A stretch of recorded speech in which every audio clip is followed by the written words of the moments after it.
Do want to talk more about the potential impacts on the Middle East as a result of the election of former President Trump, now President-elect Trump.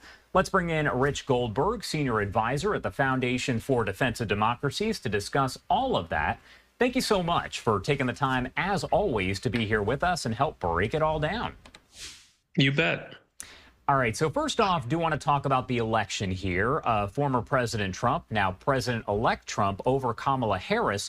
Is that what Netanyahu, the prime minister there in Israel, would have wanted? Well, obviously, I don't think that a prime minister or any leader of a foreign country should express a preference in our elections. I don't think they should be interfering in our elections. We shouldn't be interfering in theirs. But obviously, if you look at the polling in Israel, overwhelming support in polls for Trump over Harris.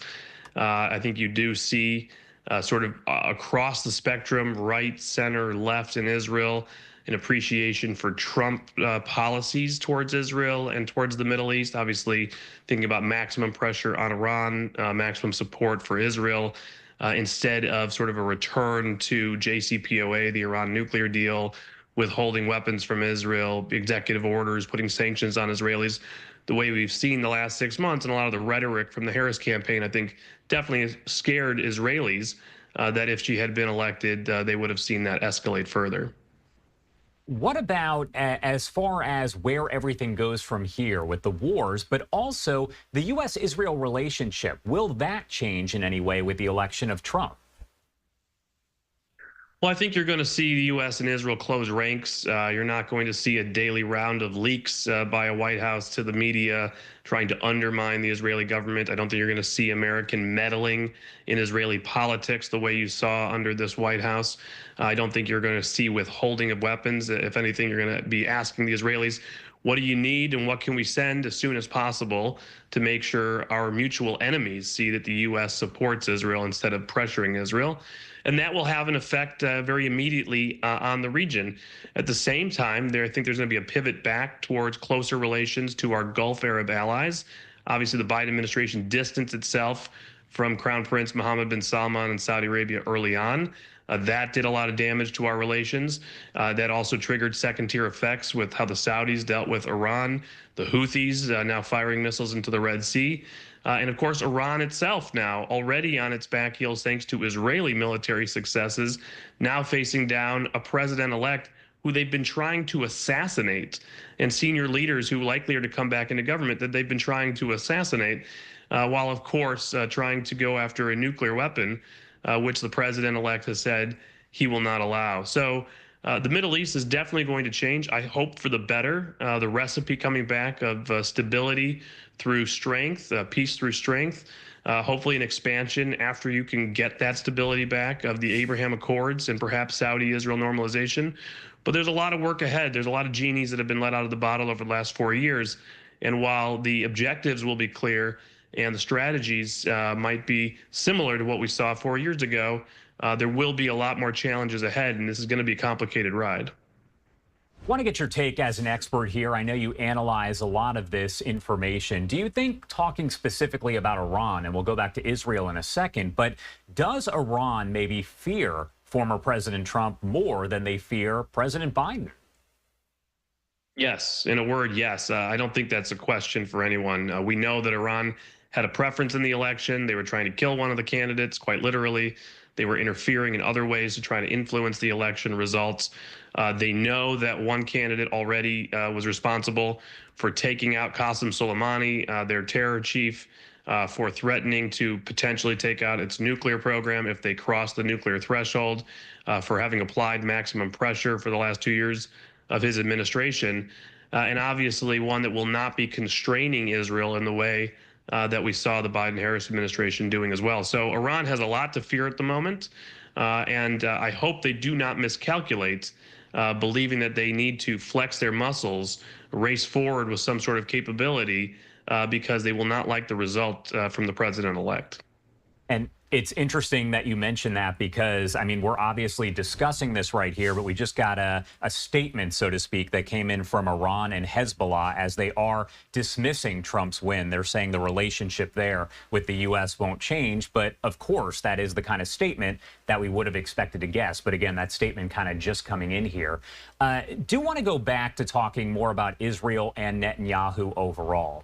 Again, this is kind of opinion-based, but you are the expert, so I want to get your take. Netanyahu was one of the first, I would say, world leaders who went on social media and posted a congratulations to Trump the second that race was called for him and he became the president-elect.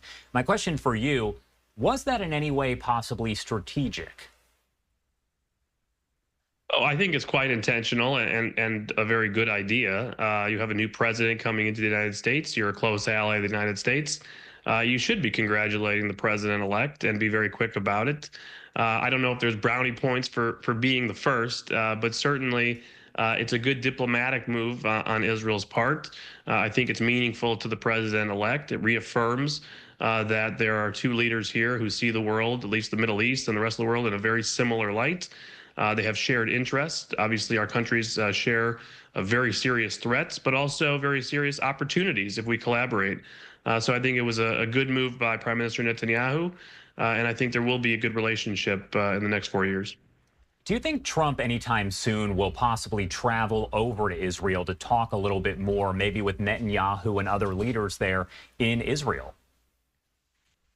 Listen, I think there's a lot of day one priorities that will be domestic focused. Obviously, there's a border that is wide open and immigration policies that will need to be changed. We have an American energy policy that is broken that needs to be fixed so that we unleash what the president has called the liquid gold under our feet, which, by the way, doesn't just have domestic implications for our economy and inflation, but also flexibility in foreign policy as America becomes energy dominant. When he would schedule his first foreign trip, I think is unknown to us at the moment. Would Israel be on that first foreign trip? Would it be the Middle East? Or would it be to the Asia-Pacific region, Indo-Pacific? Would he go to Tokyo? Would he go to India? We don't know these answers yet. I think there's a lot of priorities for the president to sort out. China, Russia, Iran, North Korea, Venezuela, many others. So we'll expect that they'll be prioritizing cabinets and nominations and personnel, domestic priorities that may need to come first, and then work through what his first foreign trip looks like. Can you talk about the previous relationship between Netanyahu and Trump during Trump's last administration, maybe versus him and Biden? Because Netanyahu and Biden have had kind of a tense relationship, so to speak, over the past several months here. How is it different between Trump and Netanyahu? Well, there's obviously a history here. Donald Trump has been president while Israeli Prime Minister Netanyahu was prime minister once before. They have a rapport. They've been through a lot of events together, tough times, good times. So they know each other pretty well as far as how they talk to each other, how each other might think about certain issues, how they might react to certain ways of talking. So that will impact their relationship. I think one of the most important changes that I hope that will happen, and I expect to happen, is that all these conversations will remain private. Really, there was a cottage industry created under the Biden White House of leaking to certain reporters almost every conversation that the president would have with the prime minister or the national security advisor would have with a counterpart or the secretary of state, et cetera. And it was very undermining to the relationship. And it seemed very intentional to undermine the Israeli government politically, domestically. I hope that comes to an end. I expect it will. If you start seeing reports about something that is attributed to a phone call between Trump and Netanyahu or a Trump camp and an Israeli government camp, I think that now quickly becomes much more fictional than anything I would call a leak. All right. Rich Goldberg there at the Foundation for Defense of Democracies. Obviously, a lot of discussion and a lot left to see as, again, we know that former President Trump is now the president-elect, so we'll see how that all does play out. Anything else you want to add about this before I let you go? No, listen, I think as we look at the election results, obviously incredible numbers in the Jewish community moving forward towards Trump's election. We saw some results come out from the Orthodox Union in Pennsylvania. We've seen the New York numbers where you're looking at half of Jewish voters voting Republican. That's historic in a battleground state. It's game changing. And I think it reflects an uneasiness in where the Democratic Party had shifted, not just in its hostility to Israel, but also in how it was dealing with the manifestation of anti-Zionism as anti-Semitism here in America on college campuses. And I think that domestic focus will also be one that will be prioritized in the Trump administration. All right, Rich Goldberg, as always, thank you so much for being here with us and breaking it all down. I'm sure we'll be talking with you a lot over the coming months. You bet.